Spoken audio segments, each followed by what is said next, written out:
Hey, what is going on, everybody? It's xMrAlchemy, and today we're playing some Domination on Slums, but I will not be covering the gameplay at all because, as you can see by the title of the video, I'm going to be talking about E3, specifically Sony's press conference, which was amazing, by the way. If you didn't watch it, you really missed out. It is by far the best conference I have ever seen at E3. Granted, I've only been watching E3 for about 3 years now, but I've seen some pretty damn good press conferences in the past, and this one takes the cake by far, as I get a nice little four-piece there.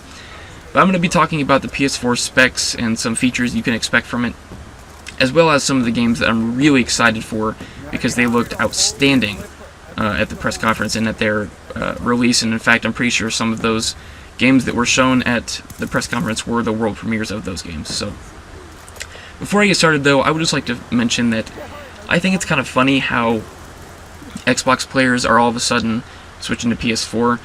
Because in my eyes, granted I'm biased because I am a PS3 player, but in my eyes, PlayStation fans and Sony fans in general have always been more loyal than Xbox players.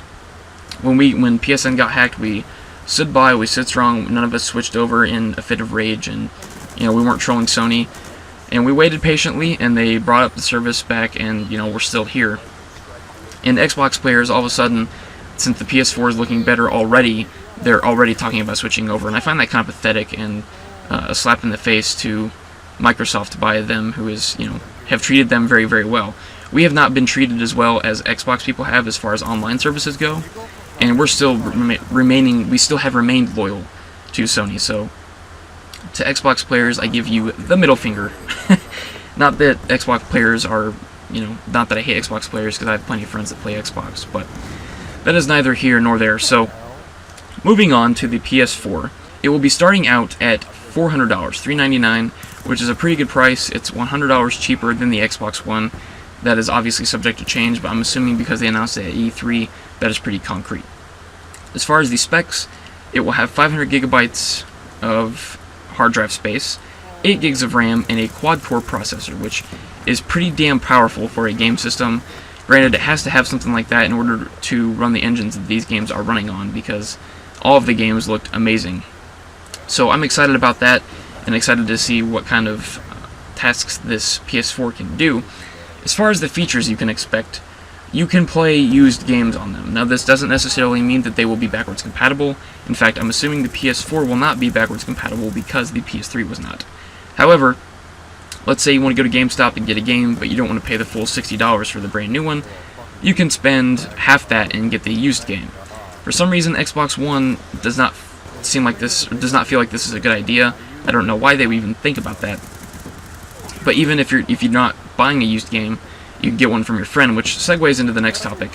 You can lend games to other people on the PS4.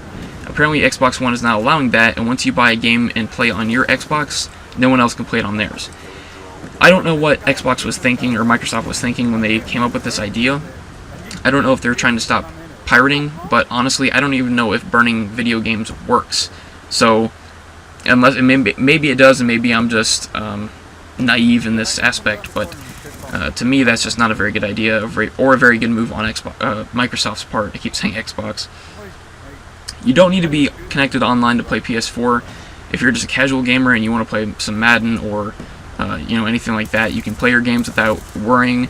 Apparently, Xbox One, you have to sign in every 24 hours and authenticate that you're still there playing the game, otherwise the game won't work, which is utterly retarded, in my opinion.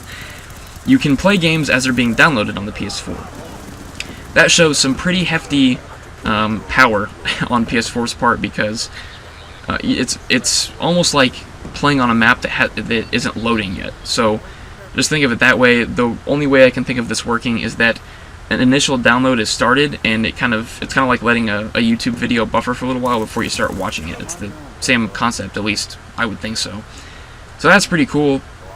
I don't download many games off of the PlayStation Store, so I might not take as much of an advantage over this feature as some people might, but I still think it's cool and something worth mentioning. Cross-game voice chat. I am so excited about this. As far as I know, the 360 has had this feature since it came out, and PS3 players have not had this opportunity, or this luxury, I should say. And it's cool that we can talk with players that aren't in our party in a game, because there are a lot of times where we have a full party and we don't want to play ground war, so if somebody gets left out, it's nice that they can still talk to us or maybe play another game until we get room for them. Or even, if I'm on Skyrim and I don't feel like playing COD, or if I'm on Borderlands or something, I can still talk to my friends who are playing COD, and, I think that adds a lot more of an interactive feature to the online system, and it'll be a lot more fun that way. The next thing, sorry, I have them on my phone and my screen keeps locking. Well, that's actually the end of the features I wanted to mention. I wanted to mention 3 games that I'm really excited for. The first one is Elder Scrolls Online. This just is such a good idea, and I'm surprised they didn't think of it sooner. But I would have to think that with the success of Skyrim, they finally decided to put this online and make it what I'm assuming is going to be an MMORPG, which is basically like World of Warcraft, only Elder Scrolls style. I'm a huge fan of Skyrim.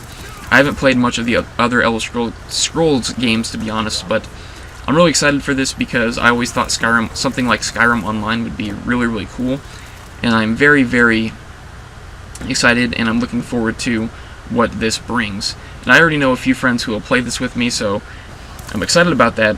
But the 2 games that really, really took my breath away. The first one, Watch Dogs. Now, I don't really know the story behind this one because they didn't really explain it very well. But from what I can tell, you're basically a vigilante or a criminal. You're being chased by the police. I forget the main character's name. But you are a hacker or some kind of, electronics whiz.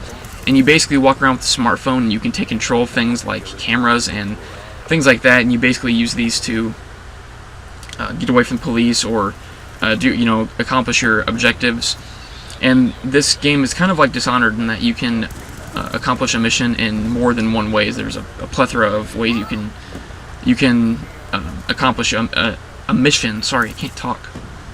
And so it looked really cool, the graphics, and obviously that goes without saying because it's a PS4, for Christ's sake. But the game just looked really good, and I'm really excited for what that game brings. Obviously, these are not platform release games because they're way too elaborate and way too good to be that. And that's not to say that platform games are not good, because Resistance Fall of Man was a platform release game for the PS3, and that was one of the best games I've ever played as far as campaign goes. So it's just with games like this, they have to really, really take time to polish it and make sure that every little thing is perfect, so the game is just outstanding. And from what I can tell, they're doing a good job of it so far. I'm not sure of the developers of the game. The last game I wanted to talk about is a game called Destiny, and holy crap, this was by far the best looking game I saw at Sony's press conference, and it looks fucking incredible.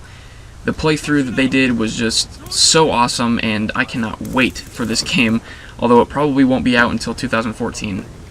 But basically, Activision and Bungie are pairing up to do this game, and if that doesn't excite you, it should, because Bungie is arguably one of the best game developers of all time since they developed Halo. Activision, as much as they're hated and as much crap and trolling as they get, they have added a lot of good things to Call of Duty, and these two powerhouses together are creating this game, and I would believe it if after seeing the playthrough of the game, if you told me that Bungie and Activision were working together, I could see why. So basically, the story behind this game: you're in a post-apocalyptic world, and you're trying to save the last city on Earth. And this is it's an RPG, but it's a FPS, kind of like Fallout, only it looks better than Fallout. I dare say it looks better than Fallout. And you can pick 3 classes: a Warlock, a Titan, or a Hunter, I believe. And the cool thing about this is it's an MMO, which is massively multiplayer online. But instead of you being able to see every player in the world that's playing, you only see the players that you are matched up with, like in matchmaking. Or you can play with your friends, like cooperative play, like 4 people. It looks so cool. It has all the things that you can imagine with an RPG, only it's FPS. It looks so good. The games look so, the graphics look so awesome. Once again, that goes without saying. But it just looks so damn impressive, and I'm so excited. Granted, this is, 6 months from now, so it's subject to change. But anyway, guys, I hope you enjoyed. I hope you have a great day, and I'll catch you later.